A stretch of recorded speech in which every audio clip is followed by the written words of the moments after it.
శుక్లాంబరధరం విష్ణుం శశివర్ణం చతుర్భుజం ప్రసన్నవదనం ధ్యాయేత్ సర్వవిఘ్నోపశాంతయేత్. గురుర్బ్రహ్మా గురుర్విష్ణుః గురుర్దేవో మహేశ్వరః గురుః సాక్షాత్ పరబ్రహ్మ తస్మై శ్రీగురవై నమః. వ్యాసాయ విష్ణురూపాయ వ్యాసరూపాయ విష్ణవే నమో వై బ్రహ్మనిధయే వాసిష్ఠాయ నమో నమః. కూజంతం రామ రామీతి మధురం మధురాక్షరం ఆరుహ్య కవితాశాఖాం వందే వాల్మీకికోకిలం. శ్రుతిస్మృతిపురాణానాం ఆలయం కరుణాలయం నమామి భగవత్పాదశంకరం లోకశంకరం. శంకరం శంకరాచార్యం కేశవం బాదరాయణం సూత్రభాష్యకృతౌ వందే భగవంతౌ పునః పునః. వాగర్ధావివ సంపృక్తౌ వాగర్ధప్రతిపత్తయే జగతః పితరౌ వందే పార్వతీ పరమేశ్వరౌ. సూక్తిం సమగ్రయతున స్వయమేవ లక్ష్మీః శ్రీరంగరాజమహిషీమధురైః కటాక్షైః. వైదగ్ధ్యవర్ణగుణగుంభనగౌరవైర్యాం కండూలకర్ణకుహరాः కవయోధయంతి. హైమోర్ధ్వపుండ్రమజహన్మకుటం సునాసం మందస్మితం మకరకుండలచారుగండం బింబాధరం బహుళదీర్ఘకృపాకటాక్షం శ్రీవేంకటేశముఖమాత్మని సన్నిధత్తాం. మనోజవం మరుతతుల్యవేగం జితేంద్రియం బుద్ధిమతాం వరిష్టం వాతాత్మజం వనరయూథముఖ్యం శ్రీరామదూతం శిరసా నమామి. ఆపదామపహర్తారం దాతారం సర్వసంపదాం లోకాభిరామం శ్రీరామం భూయో భూయో నమామ్యహం. నారాయణం నమస్కృత్య నరం చైవ నరోత్తమం దేవీం సరస్వతీం వ్యాసం తతో జయముదీరయేత్. హరి ఓం. పరమేశ్వర స్వరూపైన సభకి నమస్కారం.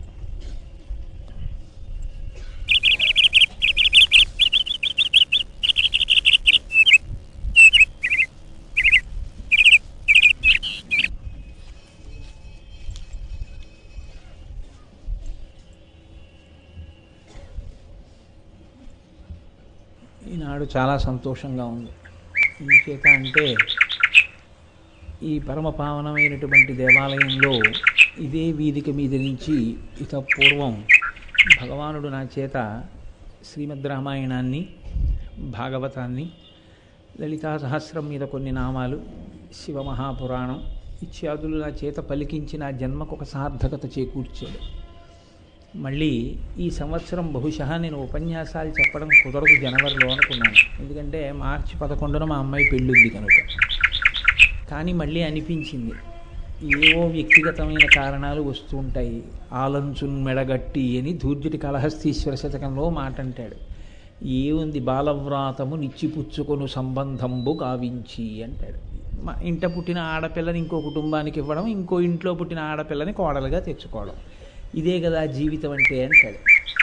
ఈ పాటి దానికి ఈశ్వర సేవ వదిలిపెట్టడమా అనిపించింది. కాబట్టి భారతం మొదలు పెడదాం అనుకున్నాను. కాబట్టి భారతం మీద ఉపన్యాసాలు ప్రారంభం చేసి 18 పర్వాలు ఉన్నప్పటికీ విరాట పర్వం ఉత్తరాభిమన్యుల వివాహ ఘట్టంతో పూర్తవుతుంది. ఎదర కన్యాదానం చేయవలసిన వాడిని కదా, అందుకని ఉత్తరాభిమన్యుల వివాహ ఘట్టంతో పూర్తయ్యేటటువంటి పరమపావనమైన విరాట పర్వాన్ని ఈ సంవత్సరం చెప్దాం అనే సంకల్పంతో ఈశ్వరుడి అనుగ్రహాన్ని అపేక్షించి ఆయన పలికిస్తాడన్న ధైర్యంతో మనవాళ్లే కదా అందరూ అని పూనికతో కూర్చున్నాను. మీకు తెలియంది కాదు భారతం, మీ అందరూ భారతం తెలుసున్న వాళ్ళే. అందున విరాట పర్వం అంటే తెలియని వాళ్ళు అస్సలు ఉండరు. విరాట పర్వం కథ మీ అందరికీ తెలిసున్నదే. అయినా భారతం అంటే భారతం. నేను ఇవాళ పేపర్లో చదివాను, తింటే గారెలే తినాలి, వింటే భారతం వినాలి. ఆ నానుడి ఎప్పటి నుంచో లోకంలో వస్తున్నది. తింటే గారెలే తినాలి అని ఎందుకంటారంటే గారెలు మినుముతో చేయబడతాయి. మినుము మాంసాహారానికి ప్రత్యామ్నాయంగా చెప్పబడుతుంది. అందుకే ఎవరైతే మాంసాహారాన్ని తినకూడదో వాళ్ళు ఎప్పుడైనా మాంసాహారం తప్పకుండా వడ్డించవలసినటువంటి విషయం ఏదైనా నిర్వర్తిస్తుంటే తత్తుల్యంగా మాంసాహారమునకు సమానంగా మినుముతో చేసినటువంటి గారెల్ని వడ్డన చేస్తారు. కాబట్టి గారెలు తింటే పౌష్టికమైనటువంటి ఆహారం వాళ్ళకి అందినట్టే లెక్క. బాహ్యంలో శరీరానికి ఏ విధంగా అయితే పౌష్టికమైనటువంటి ఆహారాన్ని గారెలు రూపంలో అందింపబడుతుందో అలా లోపల ఆత్మకి పోషకత్వంగా లేదా ఆత్మదర్శనము కొరకు లేదా ఆత్మగా తనను తాను తెలియుట కొరకు. మనసుకి ఒక సత్వగుణం కలగడానికి కావలసినటువంటి జ్ఞానము వైపుకి భక్తితో కూడిన కర్మాచరణము సాగడానికి మహాభారత శ్రవణము అత్యంత ప్రధానమైన విషయంగా పెద్దలు చెప్తారు. భారతానికి భారత పంచమో వేద, పంచమ వేదము అని పేరు. అసలు మనకి వేదం త్రయీ అని పేరు. త్రయీ అంటే మూడే వేదం. ఒకటి ఋగ్వేదము, యజుర్వేదము, సామవేదము. 4 లేవు, మూడే వేదాలు. ఈ 3 వేదాలలో అథర్వణ వేదము 3 వేదములలోంచి ఉద్ధరింపబడింది. అందుకని 4 వేదాలుగా చెప్తారు. ఎక్కడైనా ప్రామాణికంగా చెప్పవలసి వస్తే 3గానే చెప్తారు వేదాలని. అందుకే శంకర భగవత్పాదులు కూడా శివానందలహరి చేస్తే త్రయీవేద్యం హృద్యం అని త్రిపురహరమాద్యం త్రినయనం అంటారు. త్రయీవేద్యం హృద్యం, 3 వేదములు 3 వేదములు అంటుంటారు. కారణం ఏమిటంటే అధర్వణ వేదం అందులోంచే ఉద్ధరింపబడింది. అటువంటి వేదములు 4 అయితే మహాభారతాన్ని పంచమ వేదము అన్నారు. పంచమ వేదము అంటే ఇది కూడా 5వ వేదము. అసలు వేదమన్న మాటే ఆశ్చర్యకరమైంది. విద్ అన్న దాంట్లోంచి వచ్చింది వేదం. విద్ అంటే తెలుసుకోవలసింది. ఏది తెలుసుకోవలసింది? మనుష్య జన్మలో ఉన్నటువంటి వాడు ఎవడైనా ఏది మాత్రమే తెలుసుకోవాలో, ఏది తెలుసుకోకపోతే నరజన్మ వృధా అయిపోతుందో, ఏది తెలుసుకుంటే మిగిలినవి తెలియకపోయినా సార్థకత పొందుతాడో, భగవంతుడిచ్చినటువంటి ఉపాధి సఫలీకృతం అవుతుందో, దాని చేత పొందవలసినది పొందుతాడో అటువంటి దానికి వేదమని పేరు. వేదమే సనాతన ధర్మమునకు ప్రమాణము. వేదము అపౌరుషేయము. వేదము ఒకరు చెప్పింది కాదు, వేదము ఒకరు రచన చేసింది కాదు. వేదము కేవలము ఈశ్వరుడి యొక్క ఊపిరి. పెద్దలందరూ అలాగే మాట్లాడారు. నేను తరచూ అంటుంటాను, వేదమునకు ఈశ్వరునకు అభేదము. వేదం ఒకటి, ఈశ్వరుడు ఒకటి అని అసలు ఎప్పుడు మాట్లాడకూడదు. ఎందుకంటే నేనొకటి, నా ఊపిరి ఒకటి కాదు. అలాగే వేదం ఒకటి, ఈశ్వరుడి ఊపిరి ఒకటి కాదు. ఈశ్వరుడే వేదం. కాబట్టి వేదమే ప్రమాణము. అటువంటి ప్రమాణమైనటువంటి వేదము మనకి విహిత కర్మ, నిషిద్ధ కర్మ చెప్తుంది. ఏ పని చెయ్యవచ్చో, ఏ పని చెయ్యకూడదో మనకి వేదం చెప్తుంది. వేదం చెప్పినది ఏదో అది మనకి ప్రమాణం తప్ప బుద్ధిజన్యంగా ఎవరో ఏదో ఆలోచించి తమ బుద్ధికి తోచినటువంటి విషయాన్ని చెప్తే దాన్ని ప్రమాణంగా మనం స్వీకరించాం. ఎంతటి గొప్పవారైనా కావచ్చు, ఎంతటి బుద్ధిశాలైనా కావచ్చు, కానీ ఆయన వేదము చేత ప్రతిపాదింపబడినటువంటి విషయము కన్నా భిన్నమైన విషయాన్ని ఆయన ప్రతిపాదన చేస్తే దాన్ని మనం ప్రమాణంగా స్వీకరించాం. ఎందుకంటే మనకి వేదమే ప్రమాణం. అటువంటి వేదం ప్రత్యేకం ఎవరి కొరకు అంటే కేవలము మనుష్యుని కొరకు. మనుష్యుడు, మానవుడు, నరుడు, మర్త్యుడు ఇవన్నీ పర్యాయ పదాలు. కాకపోతే కొద్దిగా అర్థం మారుతుంటుంది. మానవుడు అంటే మనువుకి సంబంధించినటువంటి వాడు అని. నరుడు అంటే అన్నిటినీ తన వశమునందు ఉంచుకొనగలిగిన వాడు అని. నేను మొన్న రామాయణం మీద ప్రసంగం చేస్తూ మీతో ఈ విషయాన్ని ప్రస్తావన చేశాను. పులి ఎంత గొప్పదైనా కావచ్చు, కానీ పులి తోలు ఒలిచి ఆసనంగా వేసుకోగలిగిన వాడు మనిషి. ఏనుగు ఎంత గొప్పదైనా కావచ్చు, లొంగదీసి అవసరమైతే దాన్ని దంతాలు తీసి బొమ్మలు చేసుకోగలిగిన వాడు మనిషి. సముద్రం ఎంత గొప్పదైనా కావచ్చు, దాని మీద ఓడలో వెళ్ళగలిగిన వాడు మనిషి. ఎంత గొప్పదైనా మిగిలిన ఉపాధులకి ఒక పరిమితి ఉంటుంది. కానీ సమస్త విశ్వాన్ని తన భోగోపకరణంగా మార్చుకుని తన వశంలో ఉంచుకోగలిగిన ప్రజ్ఞ ఏ ఉపాధియందు ఈశ్వరుడు నిర్హేతుక కృపాకటాక్ష వీక్షణముల చేత నిక్షేపించాడో అటువంటి వాడికి నరుడని పేరు.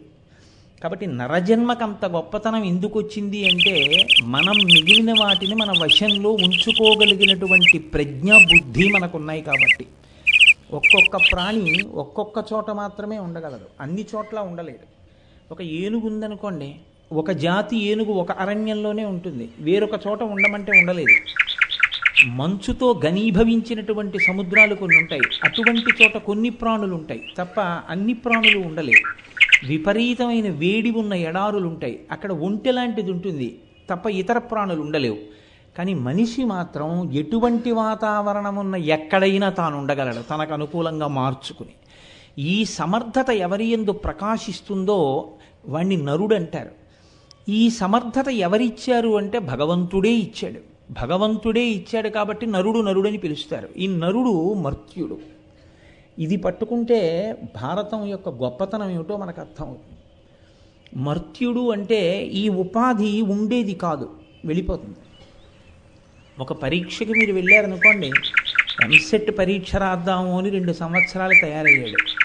ఇప్పుడు తను ఒక మంచి కళాశాలలో సాంకేతిక విద్య యందు పట్టభద్రుడు కావాలి అంటే ఇప్పుడు అర్హతకి కావలసినటువంటి స్థితిని పొందడానికి అతనికి ఉన్న సమయం కేవలం ఆ 2 గంటలే. ఆ 2 గంటలో అతను బుద్ధి పెట్టలేదనుకోండి, అంతకుముందు 60 నిమిషాల్లో 200 ప్రశ్నలకి జవాబులు రాసేవాడు. ఇప్పుడు ఎక్కడో దూరం నుంచి వస్తున్న పాట వింటూ అతను ఆ 2 గంటల సమయాన్ని వాడుకోలేదు. ఇప్పుడు అతను గొప్ప కళాశాలలో సాంకేతిక విద్యను అభ్యసించగలడా? కుదరదు. అసలు చదవడమే కుదరకపోవచ్చు. ఎందుకని అంటే ఏ 2 గంటల సమయమో అమూల్యమో ఆ 2 గంటల సమయాన్ని అతను వాడుకోలేదు కాబట్టి ఆ ప్రయోజనాన్ని పొందలేడు. మర్త్యుడు అన్న మాటకి నరుడు అన్న మాటకి మధ్యలో ఉండే భేదం అలాగే ఉంటుంది. మర్త్యుడు అంటే ఎవ్వరికీ ఇవ్వనటువంటి ఉపాధిని నీకు ఇచ్చాడు ఈశ్వరుడు. ఇప్పుడు దీంతో ఎవరూ సాధించలేనిది నువ్వు సాధించగలవు. అంటే నీవే ఈశ్వరుడవని తెలుసుకోగలవు. అద్వైతంలో కైవల్యమును పొందడం అంటే ఇక్కడే ఇప్పుడే నువ్వు జ్ఞానము చేత నీవే ఆత్మ అని తెలుసుకోవడం, జీవబ్రహ్మైక్య సిద్ధిని పొందడం. అది ఎవరు తెలుసుకోగలరు అంటే ఇతర ప్రాణులకు కుదరదు. ఆ జ్ఞానము ప్రకాశించగలిగినది కేవలము నరజన్మయందే. ఇప్పుడు ఇచ్చాడా లేదా? ఆ ఉపాధి ఇచ్చాడు, కానీ ఈ ఉపాధిని దానికి వాడుకోలేదనుకోండి, ఇతర ప్రయోజనాలకు వాడుకున్నాడు. ఇప్పుడు ఏమవుతుంది? ఈ ఉపాధి మళ్ళీ ఇస్తారని హామీ ఏమి ఉండదు మీకు. మీరు చేసిన పనులు బట్టి మళ్ళీ హీనోపాధుల్లోకి వెళ్ళిపోతాడు తప్ప మళ్ళీ నేను నరుడుగా పుడతానండి అలా ఏం హామీ ఉండదు. కాబట్టే మర్త్యుడు అంటారంటే ఇచ్చిన ఈ ఉపాధి పడిపోతుంది సుమా. రామకృష్ణ పరమహంస ఒక మాట చెప్తూ ఉంటారు, దేనికి మీకింత ఆతృత అని అడిగేవారు. ప్రతిరోజు నిద్ర లేవగానే ఆయన నేలకి తల వేసి కొట్టుకుని ఏడిచేవారు. దేనికి ఏడుస్తున్నావు మామయ్య అని అడిగాడు. నా జీవితకాలంలో ఇంకొక రోజు అయిపోయిందిరా, నాకు అమ్మవారి దర్శనం అవ్వలేదనేవారు. అటువంటి పరమహంస మహాపురుషుడు అమ్మవారి అనుగ్రహంతో ఆ జ్ఞానసిద్ధిని పొంది ప్రకాశించిన తరువాత వారు ఒక మాట చెప్తూ ఉండేవారు. ఒక నీటి ఒడ్డున, ఒక నది ఒడ్డున ఒక వ్యక్తి నిలబడి ఉన్నాడు. అతని దగ్గర ఒక మంచి పడవ ఉంది.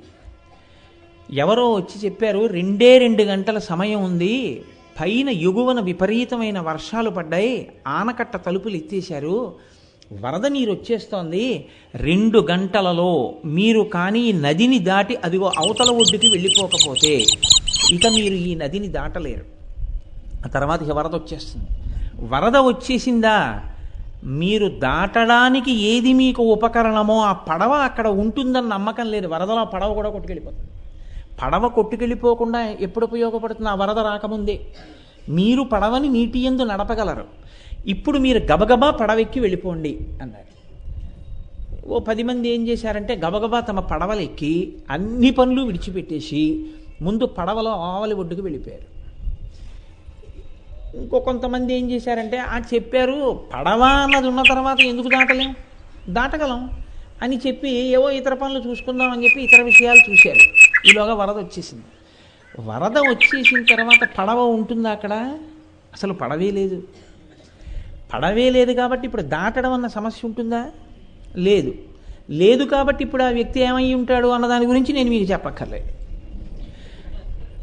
ఈ ఉపాధి కూడా అంతే. అది మర్త్యుడన్న శబ్దం ఎందుకు వేస్తారంటే సంస్కృత భాషకున్న గొప్పతనం అదే. వేదం సంస్కృతంలో చెప్పడానికి, చాలా గొప్ప విషయాలన్నీ సంస్కృత భాషలో చెప్పడానికి కారణం అదే. అది సంస్కరింపబడిన భాష. అది భావాన్ని ఖచ్చితంగా వ్యక్తం చేస్తుంది. అందులో ఈ మర్త్యుడు అంటే ఈ ఉపాధి ఉంటుందని నమ్మకం, లేదా మళ్ళీ ఇదే వస్తుందని నమ్మకం. ఒక్కసారి ఇందులోంచి విడిపోయావో ఇక మళ్ళీ ఇలాంటిదే వస్తుందని నమ్మకం లేదు. ఇందులో ఉన్నాను కదా అని ఎప్పుడూ ఉండిపోతానని అనుకోకు. ఇవాళ వచ్చిన అవకాశం రేపు వస్తుందని అనుకోకు. అలా రావాలని ఏం లేదు. ఎప్పటి అవకాశం అప్పుడే, అంతే. కాబట్టి జార విడిచేసుకున్నావు ఏమో, ఇహ నువ్వు పొందుతావో పొందవో, ఏదో పని చూసి వచ్చి నది దాటుదావు అనుకున్నవాడివి. కాబట్టి నీవు నరుడవు కావాలంటే, అంటే నీవు అన్నిటినీ నీ వశంలో ఉంచుకోవడం అంటే వ్యామోహాన్ని కూడా వశం చేసుకుని నీవు నదిని దాటే ప్రయత్నం చెయ్యాలి. సంసారం అనేటటువంటి ప్రవాహమును దాటాలి. అలా దాటడానికి ఈ ఉపాధిని ఈశ్వరుడు ఇచ్చాడు. ఇతర ఉపాధులకి ఇది కుదరదు. మహాభారతం మీద ప్రసంగాలు అవుతున్నాయి అని అన్నారనుకోండి, ఎవరు వస్తారు? మహాభారతం మీద ప్రసంగాలు అవుతున్నాయి అని కట్టినటువంటి బోర్డులు ఎవరి కోసం? ఊళ్ళో కుక్కల కోసం, ఊళ్ళో కాకుల కోసం కట్టరు. ఎవరి కోసం కట్టించుంటారు గోపాలకృష్ణ గారు అంటే కేవలం మనుష్యుల కోసమే అని నేను అనుకుంటున్నాను. నా భావన తప్పని నేనేం అనుకోవట్లేదు కదా, కేవలం మనుష్యుల కొరకే. అంటే ఇప్పుడు మీరు ఆలోచించండి, ధరించడానికి అవకాశం ఉన్నటువంటి ఉపాధి ఎవరికి ఇవ్వబడిందో వాళ్ళకి మాత్రమే వీటి గురించి చెప్తే ఉపయోగించుకుంటారు. లేనివాడికి ఉపయోగించుకోవడానికి అవకాశం ఏముందండి? అసలు దాని గురించి చెప్పి ఉపయోగం ఏముంటుంది?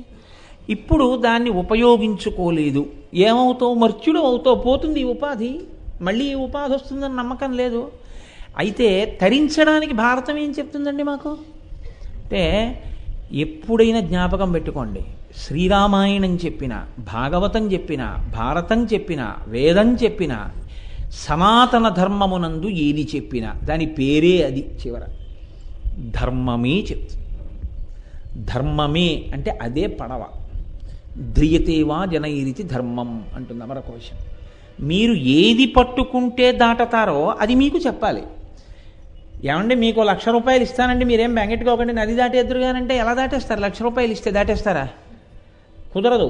మీకెందుకు కడుపు నిండా షడ్రసోపేతమైన భోజనం పెడతాం, మీరు దాటలేరు. మీకెందుకో 2 గంటలు నిద్రపోండి హాయిగాను, దాటలేరు. మీకు పడవనిస్తాం, దాటేయగలరు. దాటడానికి ఏది ఉపయోగమో అది చెప్పాలి. కేవలం ఈ ఉపాధి ఉంటే సరిపోదు. ఈ ఉపాధికి ఏది లోపల నుంచి ఆలంబనంగా రావాలంటే దీన్ని నడిపించడానికి ధర్మము ప్రచోదనం కావాలి, ధర్మము తెలియాలి. తెలిస్తే సరిపోతుందా? పట్టుకోవాలి. ధర్మాన్ని పట్టుకోవడం అంటే ధర్మాన్ని అనుష్ఠించడం. నీవు దాన్ని ఆచరణలోకి తీసుకురావాలి. ధర్మాన్ని ఆచరణలోకి తీసుకురావడం అంటే నువ్వు పడవలో కూర్చోవడం. ఇప్పుడు నువ్వు పడవలో కూర్చుంటే కింద నీరుంటే నీకేం బెంగ, హాయిగా వెళ్ళిపోతావు అంతే. ధర్మాన్ని పట్టుకుంటే నువ్వు వెళ్ళిపోగలవు. ఇప్పుడు ఆ ధర్మము యొక్క స్వరూపాన్ని చూపించాలి. ఈ ధర్మము యొక్క స్వరూపాన్ని చూపించడానికి వచ్చిన ఇతిహాసము మహాభారతము. శ్రీరామాయణం కానీ మహాభారతం కానీ ఇతిహాసములు. ఇతిహాసము అన్న మాటకు అర్థం ఏంటంటే, ఇతి అంటే ఇది, అసం జరిగినది, హా అలాగే, ఇంకొకలా జరిగిందని అనుకోకు, ఇది అలాగే జరిగింది. అందుకే మహాభారత పాత్రలన్న మాట ఎప్పుడు అనకూడదు. మహాభారత పాత్ర అంటే అర్థం ఏంటో తెలుసండి, ఎవరో ఆ వేషం వేశారని. నేను ధర్మరాజు గారి గురించి చెప్తూ ధర్మరాజు గారి పాత్ర అండి అన్నాను అనుకోండి, ఏదో పొరపాటున ఎక్కడో ఏదో ఉపన్యాస ధోరణిలో ఎక్కడైనా ఓ మాటగా వస్తే రావచ్చు, అది వేరు. కానీ లోపల భావన యందు మాత్రం ఎలా ఉండాలంటే, ధర్మరాజు గారిది పాత్ర కాదది, కల్పితమై ఎవరో రచన చేస్తే అందులోంచి ఉద్భవించినటువంటి ఒక పాత్ర కాదది. అది యథార్థము, అది అలా జరిగింది. అది అలా జరిగిందండి ఎలా తెలుసండి? అది అలా జరిగిందని చెప్పినవాడు ఎవడో వాడు ఆ కాలమనందుండి చూసి చెప్తున్నవాడు. మహాభారతాన్ని మనకు అందించినవాడు వ్యాసభగవానుడు. వ్యాసభగవానుడు భారత కాలమనందున్నాడు. ఆయన కూడా భారతంలో అంతర్భాగం. ఆయన కూడా పాండవ వంశం అభివృద్ధిలోకి రావడానికి వ్యాసుని యొక్క ప్రధానమైన పాత్ర ఉంది. కాబట్టి ఇతిహాసం అంటే ఇది ఇలాగే జరిగినది. నువ్వు ఇంక అందులో ఏం అనుమానం పెట్టుకోకు, ఇలా జరిగిందా అండి అని నువ్వు కొత్తగా ప్రశ్న వెయ్యక్కర్లేదు, అది అలాగే జరిగినది. కాబట్టి ఇతిహాసం. ఇక ఋషిని నేను శంకిస్తానండి, నీ ప్రారంధాన్ని మార్చగలిగిన వాడు లోకంలో ఉంటాడు. కాబట్టి ఇప్పుడు అది అలా జరిగినది, అది అలా జరిగితే ఏమవుతుంది? అది అలా జరిగినది అన్నప్పుడు అది చరిత్ర కాదు. ఏదో వాళ్ళు ఇలా జరిగిందండి అయిపోయిందండి అంటే కుదరదు. వాళ్ళు అలా చేస్తే ఏమైందో, ఎవరి అండ కలిగిందో, ఎవరి అండ దొరకలేదో, దొరకకపోతే ఏమయ్యారో, దొరికితే ఏమయ్యారో, ఏది పట్టుకుంటే వృద్ధిలోకి వచ్చారో, ఏది పట్టుకుంటే పాడైపోయారో మీకు బోధ జరుగుతుంది. అందులో కేవలము జరుగుతున్నటువంటి సంఘటనలని చెప్పినప్పుడు మీరు పట్టుకోలేరేమోనని పెద్దలైనటువంటి మహాపురుషులు శరీరాన్ని విడిచిపెట్టేశారనుకోండి, ఇక బోధ దొరకదు మీకు. భగవాన్ రమణుల్ని ఒకానొకప్పుడు ఒక వ్యక్తి వెళ్ళి ఒక ప్రశ్న వేశాడు. మీరు అరుణాచలం కొండ మీద ఉంటారు, మీరు ఎక్కడికి రారు. కాకినాడ రెండోసారి అంటే మీరు రారు, పక్కనున్న తిరుపతి రెండంటే మీరు రారు, మీరు ఎక్కడికి వెళ్ళరు. మీ దగ్గరికి ఎవరైనా వస్తే మీరు మాట్లాడతారని నమ్మకం ఏం లేదు, మౌనంగా ఉంటారు. మీరు ఉండి ఏమిటి ప్రయోజనం అని అడిగాడు. ఎప్పుడూ మాట్లాడని రమణులు వెంటనే ఒక మాట అన్నారు, ఒక గురువు శరీరంలో ఉండడమే లోకానికి ప్రయోజనం అన్నారు. శరీరంలో ఉన్నాడు కనుక గురువు మాట్లాడతాడు, ఎప్పుడో అప్పుడు మాట్లాడతాడు. ఇప్పుడు ఆయన మాట్లాడితే ఏమవుతుంది? లోకానికి ఒక ప్రయోజనం కలుగుతుంది. అది కాలంతో సంబంధం ఉండదు. యుగాలు మారిపోయినా ఆ వాక్కు ఏదైతే ఉందో అది అగ్నిహోత్రమై అది అజ్ఞానాన్నంతటినీ కూడా కాల్చేసి మనిషి ఏ పథంలో ప్రయాణం చెయ్యాలో, ఈ ఉపాధి ఎందుకు వచ్చిందో, దీంతో ఏది చెయ్యొచ్చో ఏది చేయకూడదో, ఏది చెయ్యకూడనిది చేస్తే పాడైపోతావో, ఏది చేస్తే అభ్యున్నతిలోకి వస్తావో గురువు మాట్లాడతాడు. ఆ గురువు యొక్క మాటలు అమూల్యములు, అవి దొరికేటటువంటివి కావు. ఇక మీరు దాన్ని విలువ కట్టి చెప్పడం కుదరదు లోకంలో. అటువంటివన్నీ ఇతిహాస రూపమైన భారతంలో కేవలము సంఘటనల పరంపరగా వచ్చినటువంటి విషయమే కాకుండా మీకు ఈ బోధ కనపడుతుంది. అందుకే మీకు భగవద్గీత, అనుగీత, సనత్సుజాతీయం ఇవన్నీ మహాభారతంలో అంతర్గతంగా వస్తాయి. యుద్ధపర్వంలో భగవద్గీత వచ్చింది, అలాగే అనుగీత వచ్చింది, అలాగే ఉద్యోగ పర్వంలో సనత్సుజాతీయం వచ్చింది. ఇవన్నీ వింటే ఏమవుతుంది అంటే కేవలము జరుగుతున్నటువంటి సంఘటనల వలన ధర్మాధర్మములను పట్టుకోగలిగినటువంటి ప్రజ్ఞ కించెత్తు తక్కువైనా ఆ పాత్ర తిన్నగా మాట్లాడినప్పుడు ఆచార్య స్థానంలో కూర్చొని మాట్లాడుతుంటే అదొక్కటి చదివితే చాలు శాంతికారకం. మీకు నేను ఈ మాట అన్నాను కాబట్టి ఒక మాట చెప్తాను. అంత పెద్ద యుద్ధం జరిగింది, కురుక్షేత్ర యుద్ధం. అప్పటి వరకు యుద్ధం ఎందుకు చేశారు? దుర్యోధనుడు తమ రాజ్యం తమకు ఇవ్వట్లేదు కాబట్టి. ఇప్పుడు ఆ రాజ్యం తమ పొందడానికి క్షత్రియోచితమైనటువంటి ధర్మాన్ని పాటించి కురుక్షేత్ర సంగ్రామాన్ని నడిపించారు. అందరూ చనిపోయారు. ఇప్పుడు పట్టం ఎవరు కట్టుకోవాలి? ధర్మరాజు గారు కట్టుకోవాలి. ఆయన అన్నాడు నాకు అక్కర్లేదన్నాడు. ఎందుకు అక్కర్లేదన్నారు? ఆయన కొన్ని మాటలు చెప్పాడు. మీరు శాంతి పర్వం చదివితే నిజంగానే మీరు ఆశ్చర్యపోతారు. నిజమే, ఏమిటి సాధించుకున్నారు వాళ్ళు అనిపిస్తుంది. మీరు వెంటనే దాని గురించి మిగిలిన భీష్ముడి యొక్క సమాధానాలు చదవకుండా కేవలం ధర్మరాజు గారు అన్న మాటలు చదివారనుకోండి, మీకు నిజంగా బాధ కలుగుతుంది. నిజమే, ధర్మరాజు అంతటి వాడు ఇంతటి మాట అన్నాడే అనిపించింది. ఆయన అంటాడు, తాత నా తండ్రి చిన్నతనంలో చనిపోయాడు. చనిపోతే భీష్ముడు నన్ను తొడ మీద కూర్చోపెట్టుకుని నాకు విద్యాబుద్ధులు నేర్పాడు. నేను వృద్ధిలోకి రావాలని అహర్నిశలు శ్రమించాడు. ఎన్నో మార్లు నాకు ఆశీర్వచనం చేశాడు. నేను ఆ తాతగారి దగ్గరికి వెళ్ళి, తాత నువ్వు ఎలా చచ్చిపోతావని అడిగాను. అడిగితే ఆయన నవ్వి, ఏమిరా ఏం అవసరం వచ్చిందన్నాడు. తాత నువ్వు చచ్చిపోతే తప్ప మాకు విజయం లేదన్నాను. ఇలా అయితే చచ్చిపోతాను రా మనవడా అన్నాడు. నేను ఎలాగైతే తాతగారు చనిపోతారని చెప్పాడో అలాంటి సన్నివేశాన్ని కల్పించి, అంతటి ధనుర్ధరుడు, స్వచ్ఛంద మరణం వరమున్నవాడు, అంతటి మహానుభావుడు చీయని శిఖండి కనపడితే ధనస్సు పక్కన పెట్టేస్తే, ఒంటి నిండా అర్జునుడు బాణ పరంపర కొట్టేస్తే ఆ రథంలోంచి డుళ్ళి కింద పడిపోతుంటే ఈ రెండు కళ్ళతో చూశాను. తన కొడుకు అశ్వత్థామకి కూడా చెప్పనటువంటి అస్త్రరహస్యాలన్నీ మాకు నేర్పి వీళ్ళు వృద్ధిలోకి రావాలని నిరంతరం మా గురించి ఆకాంక్షించి, ఒక్కొక్క సందర్భంలో దుర్యోధనుడు ఎగతాళి చేసినా నిందించినా, మీరు పాండవ పక్షపాతులు వెనక్కి పొండని అన్నా కూడా మా యందు అవ్యాజమైన ప్రేమ కనపరిచినటువంటి గురువుగారు వేరొకడి మాట నమ్మడు కనుక, ఏమిరా అశ్వత్థామకేమైందని నన్ను అడిగితే అశ్వత్థామ హతః కుంజరః అని చెప్పాను. నా మాట నమ్మి గురువుగారు ధనస్సు వదిలేశారు. వదిలేస్తే గురువుగారిని బాణాలతో కొట్టి కింద పడేశారు. ద్రౌపది మా 5 భర్తల్ని సేవించింది.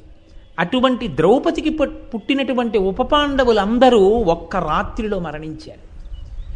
నాకన్నా ముందు పుట్టినటువంటి వాడు నా అన్న కర్ణుడు, ఆయన రాజ్యం చేస్తే ఆయన పాదాల దగ్గర కూర్చోవలసిన వాణ్ణి, ఆయన నా అన్న అని తెలియక రథచక్రం భూమిలోకి కుంగిపోతే పైకెత్తలేక సతమతం అవుతుంటే ఆ కర్ణుడి మీద బాణాలు పెట్టి కొట్టించి నెట్టుటి ధారలలో కర్ణుడు భూమి మీద పడి శరీరాన్ని విడిచిపెడితే ఈ 2 కన్నులతో చూశాను. ఇన్ని చేసి ఇప్పుడు ఈ సింహాసనం మీద కూర్చుని నేను పరిపాలన చేయనా? దేని కొరకు? ఎవరు సంతోషించాలి? తాతగారు ఉన్నారా సంతోషించడానికి? నేను నమస్కారం చేయడానికి గురువుగారు ద్రోణుడు ఉన్నాడా? నాకు ముందు పుట్టిన అన్నగారు ఉన్నాడా? నా కడుపున పుట్టిన బిడ్డలున్నారా? ఆఖరికి అర్జునుడు ఎక్కడో దూరంగా ఉన్నాడని పద్మవ్యూహంలోంచి బయటికి రావడం చేతకాక చిన్న పిల్లవాడు అభిమన్యుణ్ణి పంపిస్తే అందరూ కలిపి చంపేస్తే తమ్ముడి కొడుకు తన కొడుకుతో సమానం అభిమన్యుడు చనిపోతే చూస్తూ ఊరుకోవలసి వచ్చింది. ఇంతటి నెత్తుటి కూడు నాకెందుకు ఈ రాజ్యం నాకు వద్దన్నాడు. బాగా గమనించండి. ఇప్పుడు ధర్మరాజు మనస్సు అగ్నిహోత్రం రగిలిపోతోంది. ఆయన అనవసరపు మాట మాట్లాడు. ధర్మరాజు మాట అంటే మహాభారతంలో అత్యద్భుతం. అసలు ఆ మాట చాలు మహానుభావుడిది. అటువంటి ధర్మరాజు గారు ఇంత బాధపడ్డాడు. అప్పుడు కృష్ణ భగవానుడు అన్నాడు,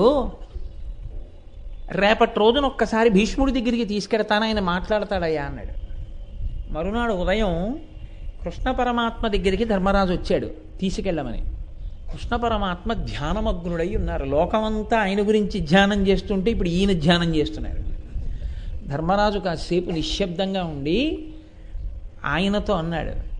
ధర్మరాజుకి కొంచెం పాపం కాస్త ప్రవర్తన తెలుసు కాబట్టి ఆయన పూజ చేసుకునే వేళ అని తెలిసి ఆ సమయానికే ఇంటికి వెళ్ళడం, ఆయన సాయంకాలం సంధ్యావందనం చేసుకునే సమయం అని తెలిసి అప్పుడే ఇంటికి వెళ్ళి కూర్చోవడం, అలా చేయకుండా ఆయన ధ్యానం చేసుకుంటున్నాడు అని ఊరుకున్నాడు. ఊరుకుంటే కృష్ణ పరమాత్మ ధ్యానము నుంచి బహిర్ముఖుడయ్యాడు. బహిర్ముఖుడై బయలుదేరదామా ధర్మరాజా అన్నాడు. అంటే ఇప్పటి వరకు మీరెవరి గురించి ధ్యానం చేస్తున్నారన్నాడు. భీష్మాచార్యుల వారు అంపశయ్య మీద పడుకుని ఉన్నారు. ఆ మహానుభావుడు నా గురించి ధ్యానం చేస్తున్నాడు. నేను ఆయనని ఆ ధ్యానంలో నన్ను దర్శనం చేస్తున్నటువంటి భీష్ముణ్ణి చూస్తున్నానన్నాడు. పద అని తీసుకెళ్ళాడు. వరాలు ఇచ్చాడండి భీష్ముడికి. శాంతి పర్వంలో మాట్లాడమంటే భీష్ముడు అన్నాడు, మహానుభావ, లోకమంతా నీ మాట వింటుంది. భగవద్గీత చెప్పిన వాడివి నువ్వు, జగదాచార్యుడివి నువ్వు, కృష్ణం వందే జగద్గురుం. అటువంటి నువ్వున్నావు, నీ మాటలు వినాలని నేనున్నాను. నువ్వు మాట్లాడడం మానేసి నన్ను మాట్లాడమంటావు, నేనేం మాట్లాడనన్నాడు. అంటే కృష్ణుడు అన్నాడు, మాట్లాడే మాట నువ్వు మాట్లాడుతున్నది కాదు, నేనే నీలోంచి మాట్లాడుతున్నాను. ఎందుకు మాట్లాడుతున్నానో తెలుసా? నేను మాట్లాడలేక కాదు, ఎవరి యొక్క మాట చేత కీర్తి శాశ్వతంగా కాలంతో సంబంధం లేకుండా వాళ్ళ పేరు లోకంలో ఉండిపోవాలని నేను అనుకుంటానో అటువంటి వారిలోకి ప్రవేశించి వారి శరీరంలోంచి నేను మాట్లాడతాను. అప్పుడు వారి పేరు చిరస్థాయిగా లోకంలో ఉండిపోతుంది. ఆయన మాట్లాడాడంటారు. ఆయన మాట్లాడాడన్న కీర్తిని ఆయనకి శాశ్వతంగా కట్టబెట్టడం కోసం నేను ఇటువంటి పని చేస్తూ ఉంటాను. ఇప్పుడు నేను నిన్ను అలా అనుగ్రహించాలనుకుంటున్నాను. నీకు ఏ విధమైనటువంటి ఇబ్బంది కలగడం కానీ శారీరక బాధ కలగడం కానీ నీకు లేకుండా నేను వరమిస్తున్నాను. నీవిప్పుడు ఉపదేశం చెయ్యి అన్నాడు. అంటే మహానుభావుడు భీష్ముడు శాంతి పర్వంలో ఎన్ని ఉపదేశాలో చేస్తాడు. ఆయన మాటలు విన్న తర్వాత ధర్మరాజుకి మనశ్శాంతి కలిగింది. అప్పుడు పదండి పట్టాభిషేకం చేసుకుంటానన్నాడు. నేను మీతో ఎందుకు ఇది ప్రస్తావన చేశానంటే, మనిషి అపారమైన అశాంతిలో అయోమయంలో ఉన్నప్పుడు మార్గనిర్దేశకత్వం చెయ్యగలిగినది ఏది అంటే కేవలం పెద్దల మాటలు మాత్రమే. ఆ పెద్దల మాట అన్నది అసలు వినడం రాలేదనుకోండి, ఎంత గొప్ప ఉపాధి ఈశ్వరుడిస్తే మాత్రం ఉపయోగం ఏముంటుందండి? వినని దానికి అసలు ఏం తెలుస్తుంది అనుష్ఠించడం? వినడం అంటూ జరిగితే ఒకటి కాకపోతే ఒకటి అనుష్ఠిస్తారు ఏదో ఒకనాడు. కాబట్టి భగవద్గీత చెప్పాడు కాబట్టి కదా అర్జునుడు మళ్ళీ యుద్ధం చేశాడు. చెప్పడం, 4 మంచి మాటలు అనడం పెద్దల యొక్క ప్రధాన కర్తవ్యం. అందుకని భగవాన్ రమణులు అన్నారు, గురువు శరీరంలో ఉండడమే పెద్ద ప్రయోజనం. కాబట్టి ఇప్పుడు నేను ఈ శరీరంతో ఉండడం లోకానికి ప్రయోజనమే. ఎప్పుడో అప్పుడు ఏదో ఒక మాట మాట్లాడతానో ఆ మాట చాలు, లోకానికి పనికొస్తుంది. భగవాన్ రమణులు ఎలా చెప్పారో అలా ధర్మాన్ని మనకి పాత్రల ద్వారా కాదు, వ్యక్తుల ద్వారా బోధ చేస్తుంది. మళ్ళీ బోధ చేయడం అనేటప్పటికీ మీకు ఒక అనుమానం వస్తుంది. ఏమంటే బోధ చేస్తుంది భారతం అంటున్నారు కదా, ఇక అదే పనిగా మమ్మల్ని కూర్చోబెట్టి ధర్మం గురించి ఓహో మాకు బోధ మొదలు పెడితే మాకు